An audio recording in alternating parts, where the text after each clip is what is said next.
खाद की बढ़ाई गई कीमतों को वापस ले गेहूं की खरीद करने के लिए मंडियों में बारदाने की उचित व्यवस्था भी करे सरकार।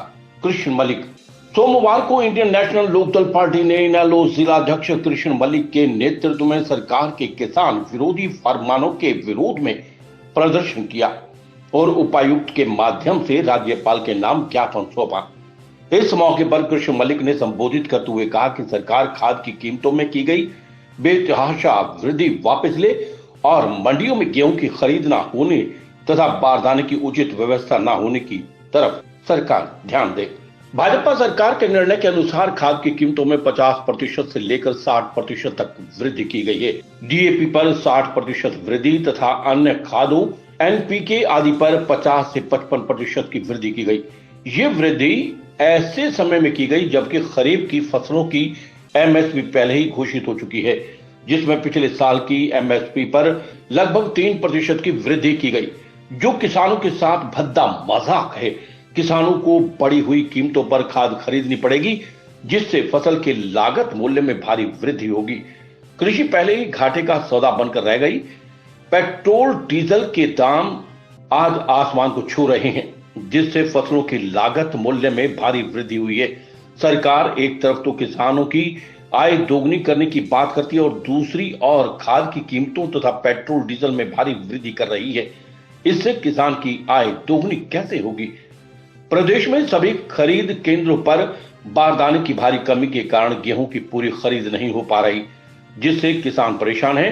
इसका मुख्य उद्देश्य किसानों को अपनी गेहूं कॉर्पोरेट हाउसेज को बेचने के लिए विवश करना है। इसके साथ साथ प्राइवेट खरीद के लिए जिला अधिकारियों के माध्यम से आढ़तियों को मजबूर किया जा रहा है।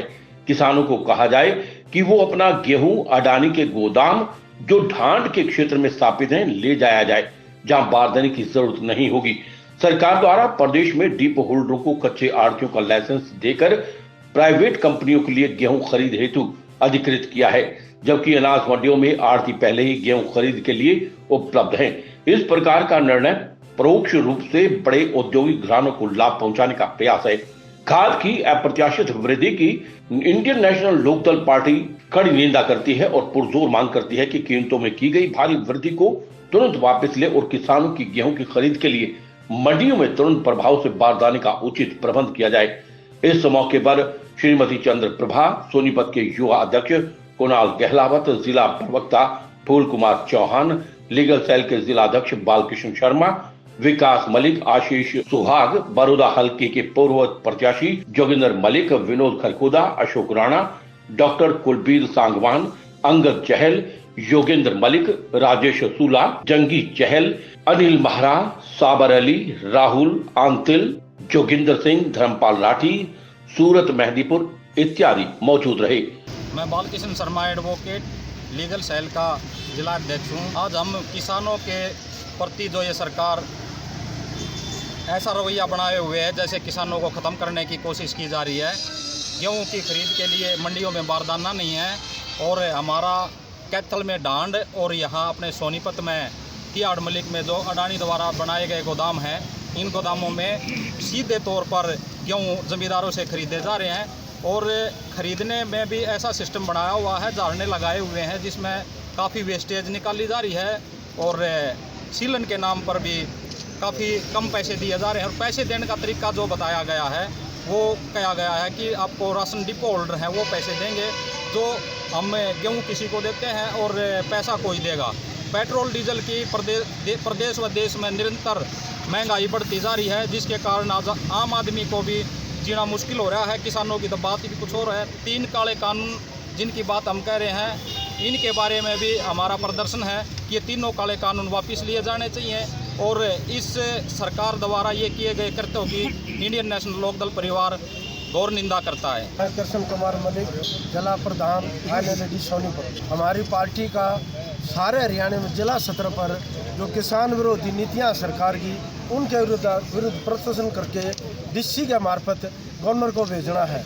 इसके अंदर डीजल पेट्रोल निरंतर बढ़ोतरी हो रही है और जो गैस की भी जो दुगनी बढ़ोतरी हो रही है और जो ये मंडियां थी, कितने गांवों के सेंटर मंडियाँ खरीदते, मोहाना, भैंसवाड़, ये सब मंडियाँ आदि बंद करके सीधा कहते हैं कि उड़ा सीधा उसकी में अडानी की में ढांड तिहाड़ मलिक, वहाँ इनको लेके जाओ। वहाँ ट्रैक्टर लंबे लंबे वो देर तक खड़े रहते हैं और वहाँ पर वो पर्ची देते हैं। वो कहते हैं डिपो होल्डर हैं जो प्राइवेट, उनके पास जाओ। ऐसे दुखी कर रहे हैं, उनकी पेमेंट भी ठीक तरह से नहीं हो रही और पेमेंट भी 1900 के बाद 1800 ये लगभग के अगर पेमेंट होती है, इतना उनकी पेमेंट काट लेते हैं। और जो नमी के कारण पूरे क्विंटल गेला 100-150 रुपये उनके कम कर देते हैं। और दूसरी ये जो बरदाना है वो पूरा नहीं, जो मंडियों में है वो उठता नहीं, लोग परेशान हुआ रहते हैं और उनके ढेर लगे रहते हैं और ना समय में बरदाना मिलता है। इनकी जो उठाई है गेहूं की वो ठीक तरह उचित नहीं है। तो हमारा ये सरकार से अनुरोध है, इनका व्यवस्था किया जाए और इनको डीजल तेल इनके कम किया जाए। और खाद का जो इन्हें किया था, लेकिन वो परिश्रम आ गए, न कम कर दिया जो एकदम से 700 रुपये। लेकिन इनकी मंशा है फिर वापस करने की। और हमारा साथ के साथ जो 3 काले कानून बना रखे हैं सरकार ने, जो 136 दिन से किसान बॉर्डरों में बैठे हैं, उनको वापस लेने के कारण लिया जाए जल्दी से जल्दी, ना और भी घनिष्ठ वो फर्दर परिणाम निकलेंगे। श्याम वशिष्ठ की रिपोर्ट। चखिए धमाकेदार और टेस्ट से भरा इटालियन पास्ता या जर्मन मैकरोनी, वो भी CBH मसाले के पास्ता मसाला के साथ। अलग अलग पास्ता के डिशेस बनाइए। आज ही ले आइए CBH मसाले का पास्ता मसाला। CBH मसाले, स्वाद अनोखा, बात अनोखी। खबर चाहे राजनीति की हो, सामाजिक हो या हो घटना दुर्घटना की बात, चाहे भ्रष्टाचार की हो, जनता से जुड़े मुद्दों की हो या हो कानून व्यवस्था की बात, अब बातें होंगी आपके शहर की, आपके प्रदेश की हर खबर सिर्फ HR टाइम्स न्यूज पर।